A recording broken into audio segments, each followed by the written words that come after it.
Alhamdulillah, wassalatu wassalamu ala Rasulillah. The Quran, it talks about the mindset of the human being in many places.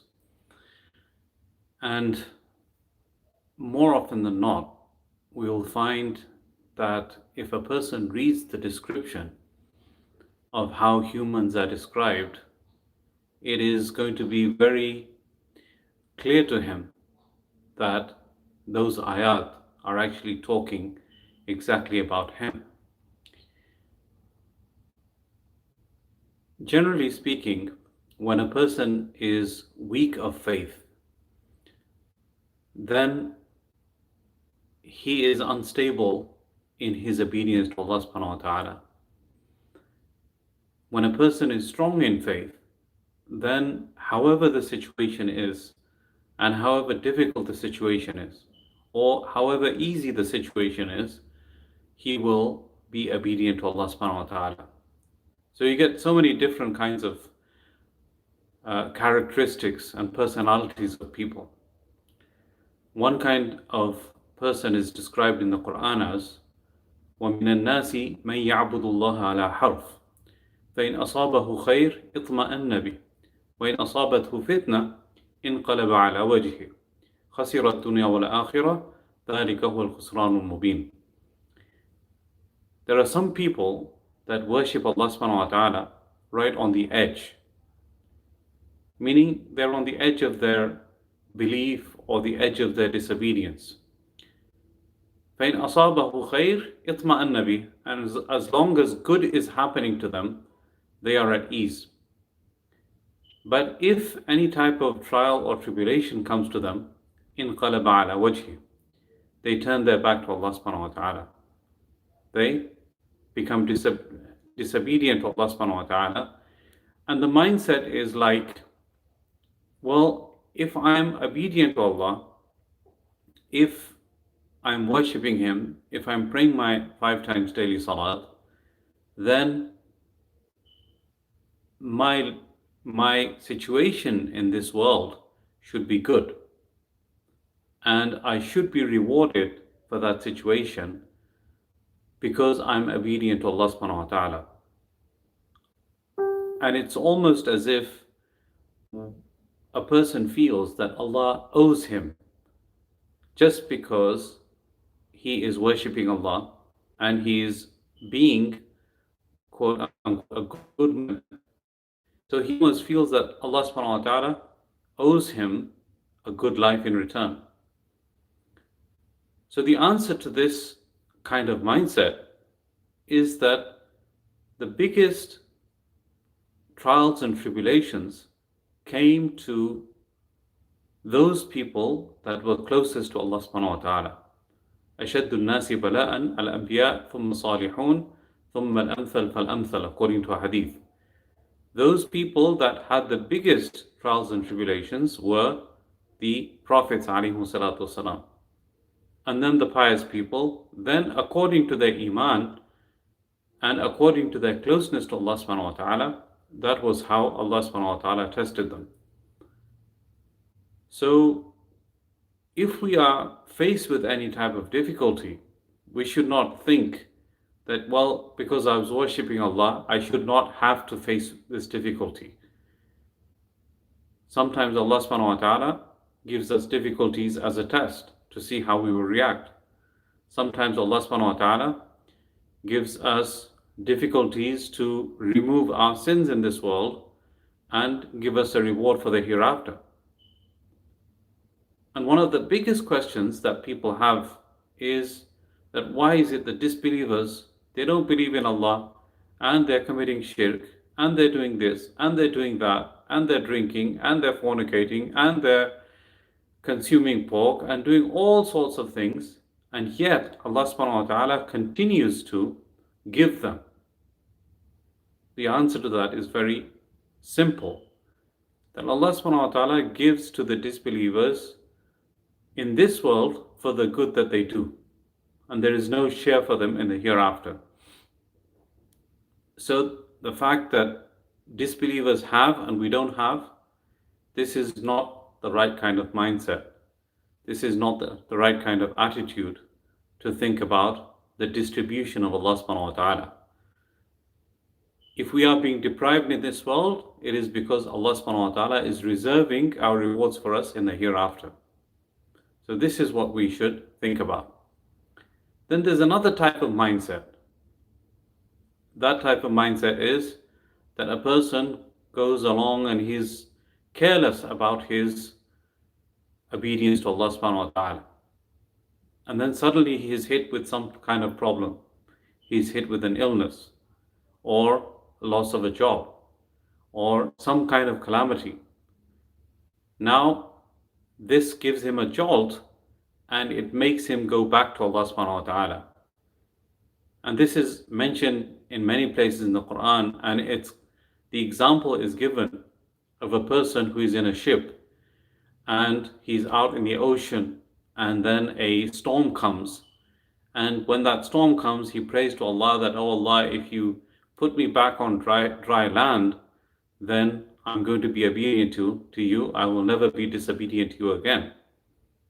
But what happens after Allah subhanahu wa ta'ala puts him onto dry land, he forgets all of his promises.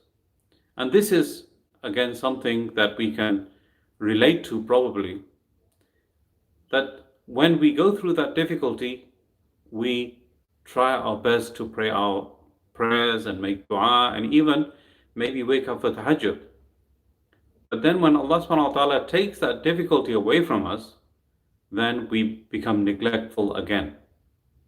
Whereas a believer, he's supposed to be consistent in all of his situations, whether he's going through good times or bad times, hard times, easy times, if he is making money, not making money, if he's healthy or sick, consistently he has to show his obedience to Allah subhanahu wa ta'ala and fulfill his obligations. This is what a believer is supposed to be doing consistency at all times. Another aspect of looking at it is what is mentioned in a saying of Abdullah ibn Mas'ud. Some people actually refer to this as a hadith, but it's not a hadith. It's a saying of Abdullah ibn Mas'ud. Iman, it consists of two halves. Half of it is sabr and half of it is shukr. Meaning that a believer is going to be always in a perpetual state of either being patient or being grateful. And this is also highlighted in a hadith of the Prophet ﷺ. Now this is a hadith, it's a riwayat of Muslim, in which the Prophet ﷺ, he said, "Ajaban li amri al-mu'min." The affair of a believer is very strange. And this is only for the believer. It's for a mu'min. The word mu'min is used in the hadith. Ajaban li amri al-mu'min. Inna amrahu kullahu lahu khair. Every situation of the believer is good for him. وَمَا ذَلِكَ إِلَّا لِلْمُؤْمِنِ. And this is only for the believer. It's only for the person who has iman that every situation is good for him. Why does it only apply for the person who has iman? Because his iman keeps him steadfast and keeps him balanced in all situations. His iman remains balanced whether his situation is good or whether his situation is bad. So the hadith goes on to say that if difficulty comes to him, he is patient. He has sabr, and that is good for him. When asabathu sarra shakar fakana khayran lahu. And if a good situation happens to him, he is grateful, and this is also good for him. A bad situation is good for him because he's making sabr and turning to Allah subhanahu wa ta'ala, and he is accepting the decree of Allah subhanahu wa ta'ala for him. And a good situation is good for him because he is in turn becoming grateful to Allah subhanahu wa ta'ala and increasing in his obedience to Allah subhanahu wa ta'ala. So we don't want to be those people that Allah subhanahu wa ta'ala has mentioned in the Quran that waver and go up and down according to the situation that we're in. We have to be steadfast, persistent, and be consistent in our worship and obedience to Allah subhanahu wa ta'ala and not disobey Him. Our obedience has to be persistent. We have to fulfill the obligations of Allah subhanahu wa ta'ala as much as possible, consistently and persistently. And we have to stay away from the ma'asi and the disobedience of Allah subhanahu wa ta'ala consistently and persistently. And if we seemingly are deprived of any type of blessing, it seems like we've been deprived. The job that I was longing for and I didn't get.